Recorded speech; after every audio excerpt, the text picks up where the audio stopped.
50% వెనుకకు నూక్కుండే. ఇది కథ.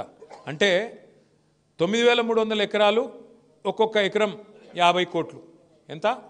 4.5 లక్షల కోట్లు, 5 లక్షల కోట్ల ఆస్తి. అందులో 50% కాంగ్రెస్ వాళ్ళు దొబ్బక తినే ప్రయత్నం చేస్తాను. ఎవరి సొమ్ము ఇది? ప్రజల సొమ్ము. ప్రజల సొమ్ము, ప్రజల ఆస్తి. పారిశ్రామికవేత్తలకు ఉద్యోగాలు ఇస్తారని, పారిశ్రామికవేత్తలు రాష్ట్రానికి ఏమైనా ఆదాయం తెస్తారని ఇచ్చింది. ఇక నా ఇష్టం ఉన్నట్టు నేను అపార్ట్మెంట్లు కట్టుకుంటా, మాల్స్ కట్టుకుంటా. నీ అయ్యే సొమ్మా, వాన అయ్యే సొమ్మా? అందుకే మనమేం డిమాండ్ చేస్తున్నాం? వాపస్ తీసుకో భూములు, కాదంటే బహిరంగ మార్కెట్లో వేలం పెట్టు. మీరు చూస్తున్నారు కదా పేపర్లో, ఏం రాస్తున్నారు పేపర్లో? రాయదుర్గంలో ప్రభుత్వ భూమిని వేలం పెడితే ఒక ఎకరం 177 కోట్లు. మరి 177 కోట్లకి ఇక్కడ ఎట్లుంటుంది? 2 కిలోమీటర్ల అవతల ఎకరం 3 కోట్లు ఎట్లుంటుంది? ఇది దోపిడి కాదా? మరి ఆలోచించద్దాం మనం. సరే, రేవంత్ రెడ్డి ఇవాళ ఉంటాడు, రేపు బిక్తాడు. ఆ పైసలు, మరి ఆ ప్రభుత్వ పైసలు, ప్రజల పైసలు ఎడపోవాలి? ఒక గది ఇవాళ మన పంచాయతీ. ఇంత దోపిడీ జరుగుతుంటే కూడా మనం చర్చ పెట్టకపోతే, ఇంత దోపిడీ జరుగుతుంటే కూడా మనం మాట్లాడకపోతే చరిత్ర మనల్ని క్షమించదు. మీరు ఆలోచన చేయండి. కూకట్పల్లిలో 8,000 రూపాయల గజం దొరుకుతుందా? 8,000 రూపాయల గజం ఎవడని ఇస్తా అంటే ఇక్కడ ఉన్న వాళ్ళందరూ లైన్ పోయి కట్టుకొని కొనుక్కుంటారు కాదా? కడతాలనే లక్ష ఉందట. మరి కూకట్పల్లిలో 8,000 రూపాయల గజం అమ్ముతుండే ఇలా రేవంత్ రెడ్డి. ఎవరికి? మనకు అమ్ముతలేడు, ప్రజలకు అమ్ముతలేడు. బడా బడా పారిశ్రామికవేత్తలు, ఆయన అన్నదమ్ములు, కొండలరెడ్డి, తిరుపతి రెడ్డి, కృష్ణారెడ్డి, ఇంకెవరున్నారు వాళ్ళ అన్నదమ్ములు, ఇక పేర్లు ఎందుకు తినాక కానీ, వాళ్ళందరూ కలిసి గుంపయి ఇవాళ వెనకకెళ్ళి రాయించుకొని వేరే వాళ్ళ పేర్ల మీద అగ్రిమెంట్లు పెట్టి దొంగతనం చేసి మొత్తం 9,300 ఎకరాలు దొబ్బేసే ప్రయత్నంలో ఉన్నాడు. ఆయన ముఖ్యమంత్రి పని చేస్తలేడు, రియల్ ఎస్టేట్ బ్రోకర్ పనే చేస్తాడు. ఉన్నమాట చెప్తున్నాడు. మీ దగ్గర కూడా ఏమేం చేస్తున్నాడో, 4th సిటీ, అట్లాగే పక్కన RRR, ఇటుదిప్పుడు అటుదిప్పుడు, మీకు తెలియదా? తెలుసు తెలుసు. ఇయ్యమంటే కొట్లాడాలి, గట్లెట్లనే ఇయ్యమంటే కుదరదు. కానీ కొట్లాడితే ఇగో అన్న, సింపుల్ ముచ్చట. తెలంగాణ పైరవి చేస్తే వచ్చినదే ఈ బలగొడతాం నా కొడకాని కాంగ్రెస్ అని గట్టిగా గల్లబట్టుకుంటే వచ్చి ఉతానే వస్తుంది. అందుకే అంటున్నా, మీకు కూడా తెగువ ఉంటే, తెగింపు ఉంటే ఆ రైతులను ముంగట పెట్టండి, మీరు పక్కకు పోయి కూర్చోండి, గట్టిగా కొట్లాడండి. ఈ పైరవులతో రేవంత్ రెడ్డి అసంటోళ్ళు ఇనరు కాదు.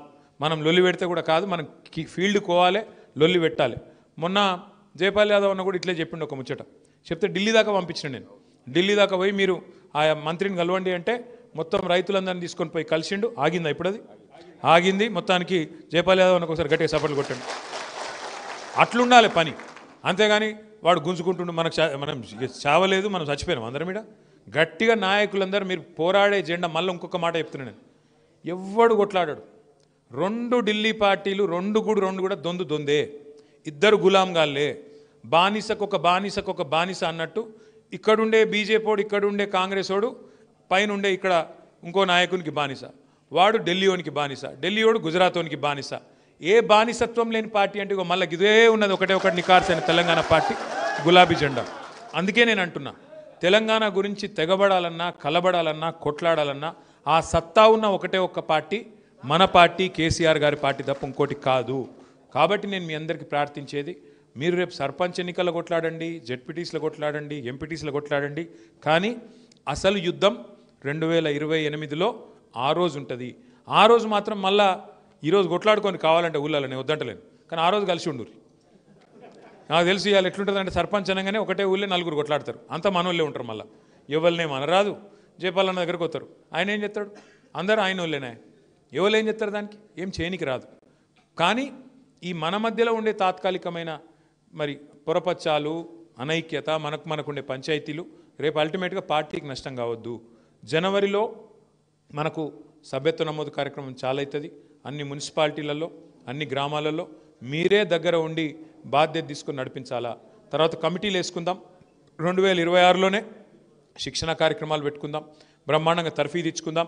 అన్ని మోసాల మీద, బీసీ రిజర్వేషన్ల మీద జరుగుతున్న మోసం, సంపద కొల్లగొట్టే మోసం, 420 హామీలు ఇచ్చి ఇలా దుర్మార్గం చేస్తున్న వైనం, అట్లాగే 6 గ్యారంటీల పేరిట ఆడుతున్న డ్రామాలు, ఇవన్నిటిని కూడా ప్రజల సమక్షంలోనే బయట పెడదాం.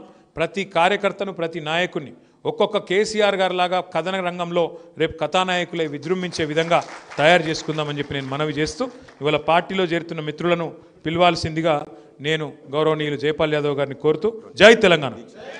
ఆఖరి మాట, మన పెద్దలు కేసీఆర్ గారు నిరాహార దీక్ష కూర్చున్న రోజు ఎల్లుండి నవంబర్ 29 మరి 16 సంవత్సరాల కిందట. ఆ సందర్భాన్ని పురస్కరించి